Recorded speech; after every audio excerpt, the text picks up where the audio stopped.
अभिभाषण ऐकत होतो. महाराष्ट्राचं विजन येणाऱ्या काळात ते त्या पद्धतीनं सरकारच्या वतीनं मांडत असताना मी पाहिलं.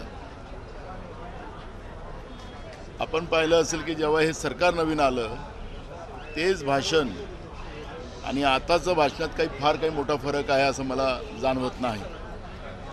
सरकार काय घोषणाबाजीच करत राहणार काय? महाराष्ट्रामध्ये गुन्हेगारी वाढत चाललेली आहे. शेतकऱ्यांच्या शेतीच्या पंपाला पाणी विद्युत नाही, पिण्याचं पाणी महाराष्ट्रात नाही, रोजगाराचे प्रश्न मोठ्या प्रमाणात वाढत चाललेले आहेत. त्याचप्रमाणे शेतकऱ्यांच्या शेतीच्या पिकाला भाव नाही, त्यांनी सरकारने घेतलेल्या धान्याला पैसे देऊ शकत नाही. सरकार विकासाच्या नावाने महाराष्ट्राचं 3-13 वाजलेले आहेत. महाराष्ट्रामध्ये एकीकडे लाडक्या बहिणीचं गुणगान गायलं जाते, गायलंच पाहिजे, पण लाडक्या बहिणी सुरक्षित नाही, केंद्रीय मंत्र्यांची मुलगी सुरक्षित नाही, त्यांना स्वतः पोलीस स्टेशनमध्ये जावं लागते आहे. या पद्धतीचा महाराष्ट्र माननीय राज्यपाल महोदयांच्या माध्यमातून मांडण्याचा प्रयत्न सरकार करते आहे का, हा प्रश्न या निमित्तानं निर्माण झालेला आहे. सरकारने आपली भूमिका माननीय राज्यपालांच्या अभिभाषणावर स्पष्ट केली पाहिजे आणि राज्याच्या जनतेला आश्वस्त केलं पाहिजे. आज महाराष्ट्रातले उद्योग मोठ्या प्रमाणात बाहेर चाललेले आहेत. आपण पाहिलं असेल की महाराष्ट्र आजच पूर्ण देशाच्या प्रत्येक राज्याचा एक आलेख आलेला आहे की शहरीकरणाची जी वाढ करण्यामध्ये फक्त महाराष्ट्रच 1 नंबरमध्ये आज देशामध्ये आहे. ग्रामीण भाग पूर्ण ओसाड पडत चाललेला आहे. महात्मा गांधी सांगायचे की खरी ताकदच ही ग्रामीण भागात असते आणि तिथूनच देशाची प्रगती होते. पण महाराष्ट्रासारख्या प्रगत राज्यामध्ये आज शहरामध्ये लोंढेच्या लोंढे येतात आहेत आणि ग्रामीण भाग ओसाड पडत चाललेला आहे. शेतीवर खऱ्या अर्थानं ज्या पद्धतीनं मोठ्या प्रमाणात क्रांती व्हायला पाहिजे होती, शेतकऱ्यांच्या जीवनामध्ये मोठ्या प्रमाणात आर्थिक सक्षमता निर्माण व्हायला पाहिजे होती, ते करायला सरकारला अपयश आलेलं आहे का, हा या निमित्तानं प्रश्न निर्माण झालेला आहे.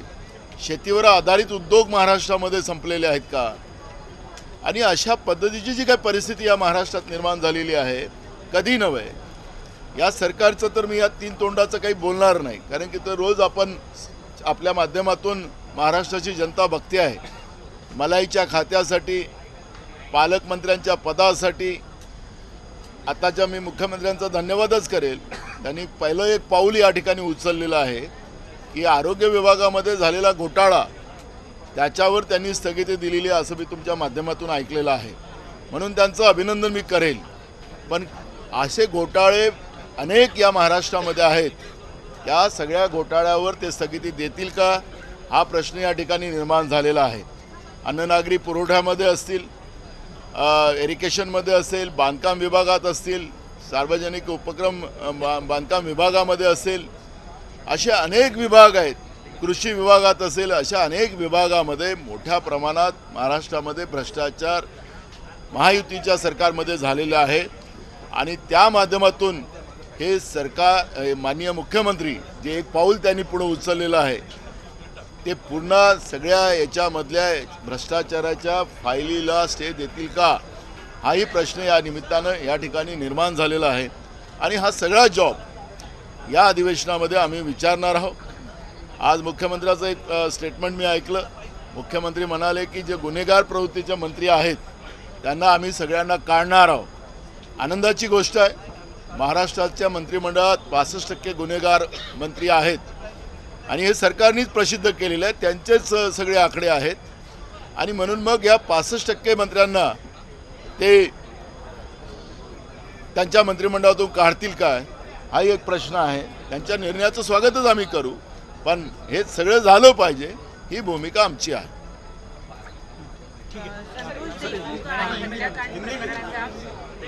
काही उल्लेख या संदर्भामध्ये झालेला आहे का? धनंजय मुंडे असतील किंवा माणिकराव कोकाटे असतील त्यांच्या राजीनाम्याच्या संदर्भामध्ये आपली भूमिका काय आहे, त्याबद्दलचा काही उल्लेख झाला? हे बघा, मी सांगितलं की दागे मंत्र्यांच्या बद्दलची भूमिका आज मुख्यमंत्र्यांनी मांडलेली आहे. त्याच्यामध्ये माणिक कोकाटे पण येणार आहे. त्यामुळे हे सगळेच येणार आहे. 65% मंत्री येणार आहे. बीड आणि परभणी आणि स्वारगेटमध्ये झालेली घटना आणि केंद्रीय मंत्र्यांच्या मुलीची झालेली छेडखानी आणि महाराष्ट्रामध्ये होणाऱ्या महिला असुरक्षिततेचं जे प्रमाण आहे, मोठ्या प्रमाणात ड्रग्ज महाराष्ट्रामध्ये आणून पिढ्याच्या पिढ्या बर्बाद केलं जाते आहे, हे सगळे प्रश्न या अधिवेशनामध्ये येणार आहे. बीड आणि परभणीचा इश्यू आम्ही नागपूरच्या अधिवेशनात उपस्थित केलाच होता आणि आता हे बजेट अधिवेशन आहे. नागपूरच्या अधिवेशनात तर याच्यावर चर्चा करायलाच तयार सरकार नव्हतं, पण मी स्वतः या प्रश्नाला लावून धरलेलं होतं. सरकारने चर्चा केली. मुख्यमंत्र्यांनी जे उत्तर दिलं ते उत्तर थोतांड खोटं होतं आणि म्हणून हक्कभंगसुद्धा आम्ही त्या विषयावरचं माननीय मुख्यमंत्र्यांवर आणणार आहोत. आणि त्याच्यामुळे परभणी आणि बीड हे महाराष्ट्राला घटनेमुळे महाराष्ट्राला काळीमा लावण्याच्यासारखा हा प्रकार आहे. जे आरोपी आहेत त्या आरोपींना जेलमध्ये जे VIP ट्रीटमेंट दिलं गेलेलं आहे याची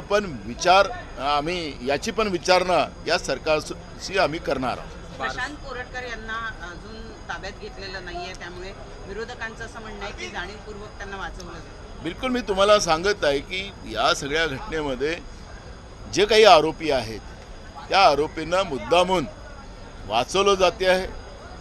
ते कुठल्या देशात आहेत, जगाच्या पाठीवर कुठं आहेत, हे भारतातच आहेत, हे कोणालाच कळायला तयार नाही की महाराष्ट्राचं पोलीस विभाग हे एवढं कार्यक्षम झालं काय आणि ते कोणामुळे झालं, तर त्याला सरकारचाच पूर्ण आशीर्वाद आहे का, या सगळ्या प्रश्नाचं उत्तर सरकारला द्यावं लागणार आहे. महाराष्ट्राच्या ज्या DG आहेत त्यांच्या अकार्यक्षमतेचंही या निमित्तानं सगळं दर्शन राज्याला झालेलं आहे, ज्याचा सातत्यानं आम्ही विरोध केलेला होता. पण त्यांना बसवून ठेवणं आणि महाराष्ट्राची बदनामी करण्याचं काम, महाराष्ट्र असुरक्षित कायद्याचं करण्याचं काम या सरकारने मुद्दामून केलं काय, हे सगळे प्रश्न या निमित्तानं उपस्थित होणार आहे.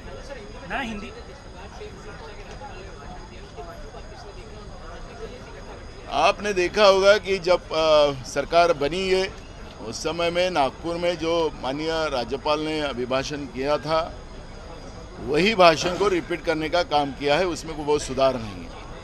बस सरकार सिर्फ माननीय राज्यपाल महोदय के मुंह से ये बात कहलवाते हैं, लेकिन उसकी अंमलबजावनी महाराष्ट्र में होते अपने को देखने को नहीं मिल रही है.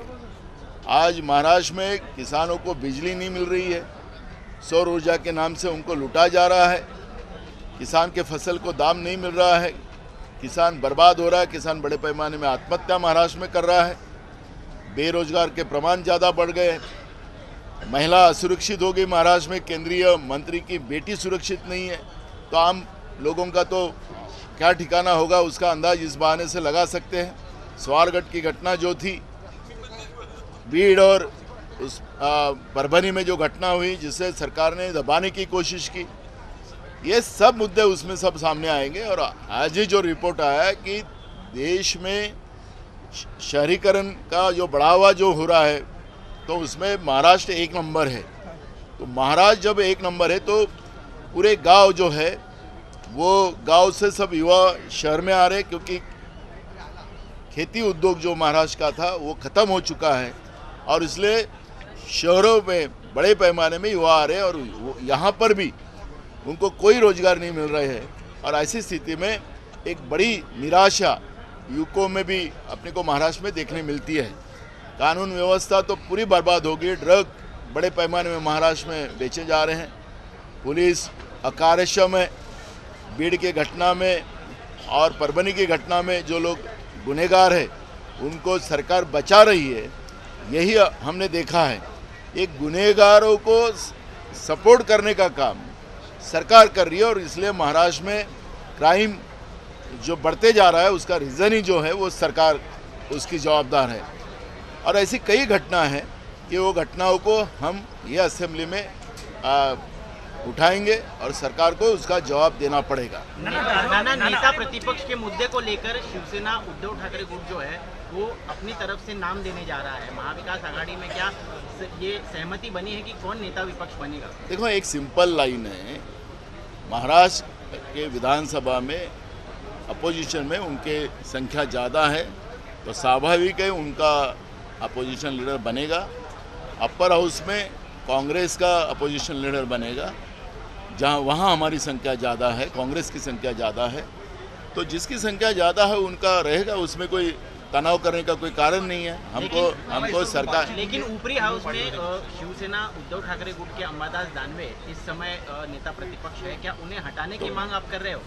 नहीं, हटाने की बात नहीं है। जो नियम होता है, जो विधिमंडल के जो नियम होते हैं, उसके आधार पे हम बात कर रहे हैं। किसी को हटाना, किसी को बड़ा बिठाना, ये नहीं हो सकता।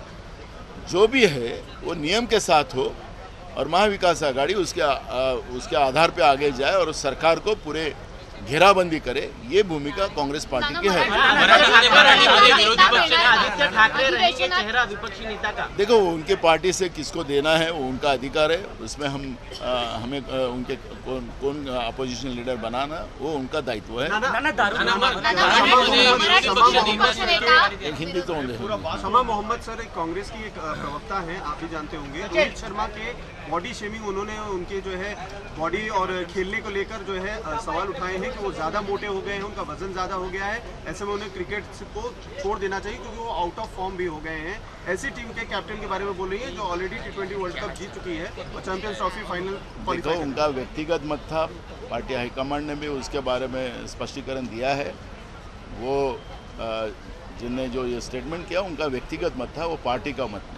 सर, दारुल उलूम नाम की एक शैक्षणिक संस्था है मुस्लिम, उन्होंने मोबाइल बैन कर दिया है। क्या ऐसे समय में मोबाइल बैन करना सही लगता है आपको? देखो, किसको मोबाइल यूज़ करना नहीं करना वो उनका अधिकार है। अगर देश में कोई व्यक्ति स्वतंत्र ही नहीं बचा होगा और केंद्र की मोदी सरकार ने जो बोला वही कानून होगा और व्यक्ति स्वतंत्र खत्म हो गया होगा देश में, तो इस तरह का सवाल खड़ा हो सकता है। मराठी विरोधी पक्ष नेते पदाचा तिढा सोडणारे का या एक मिनट यांचं, हाँ,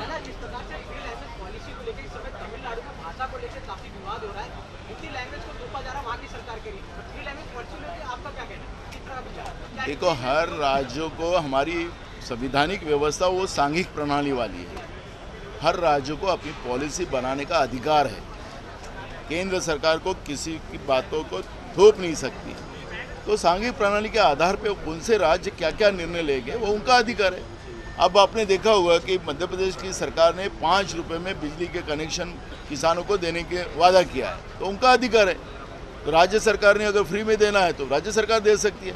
तो उनके अधिकार होते हैं। सांघिक प्रणाली के आधार पर कौन से राज्य को क्या नियम बनाना है उनके अधिकार है, इसलिए उनके अधिकार में हम लोग हस्तक्षेप करना अच्छी बात है। सर, असम के मुख्यमंत्री ने बड़ा बयान दिया है। उन्होंने राहुल गांधी और ममता बनर्जी की तुलना औरंगजेब से की है। उन्होंने कहा है कि औरंगजेब जो हिंदू विरोधी था वो नहीं टिक पाया, तो भला ये कौन है? देखो, मुझे ऐसा लगता है कि औरंगजेब का इतिहास और आज हम लोकतांत्रिक व्यवस्था में, अभी बीजेपी में कुछ लोग ऐसे हैं कि राहुल गांधी जी को कुछ बोलकर अपनी कुर्सी मजबूत करने का काम, नरेंद्र मोदी और अमित शाह का आशीर्वाद कैसा मिले उसके लिए कुछ लोग कोशिश कर रहे हैं। तो उसमें का वो असम का मुख्यमंत्री है। अब असम के मुख्यमंत्री के बारे में क्या बात करेंगे? वहाँ के लोग मर रहे हैं, बाढ़ में बह रहे थे, भूखे मर रहे थे, और असम का मुख्यमंत्री क्या कर रहा था वो तो आप सब दुनिया ने देख लिया है। तो इसलिए मैं ऐसे मुख्यमंत्री पद की तो गरिमा सबने रखना चाहिए, वो एक संवैधानिक पद है, लेकिन इस तरह का बेतुका का सब्जेक्ट निकाल कर असम के जनता के जो मूल इशू है उसको डाइवर्ट करने का पाप असम के मुख्यमंत्री कर रहे हैं। मैं उनका नाम इसलिए नहीं लेना चाहता कि कोई मतलब ही नहीं है ऐसे आदमी के बारे में कोई बात करना। आता मराठी विरोधी पक्ष नेते पदाच्या बाबत आता या अधिवेशनात काय निर्णय घेतला जाणार आहे? या अधिवेशनात तरी विरोधी पक्ष नेता मिळणार? बघा, हे विधानसभेमध्ये शिवसेना हा पक्ष मोठा पक्ष आहे, त्यामुळे त्यांनी त्यांचा कॅन्डिडेट डिक्लेअर केला पाहिजे। त्याचप्रमाणे वरच्या सभागृहामध्ये परिषदेमध्ये काँग्रेसचे जास्त आमदार आहेत, तिथं आम्ही आमचा विरोधी पक्ष नेता करू आणि सामंजस्यानं या राज्याच्या भ्रष्ट आणि महाराष्ट्राला रोज काळीमा लावणाऱ्या या सरकारला घेराबंदी कशी करता येईल याच्यावरचं प्लॅनिंग आम्ही करतो आहे।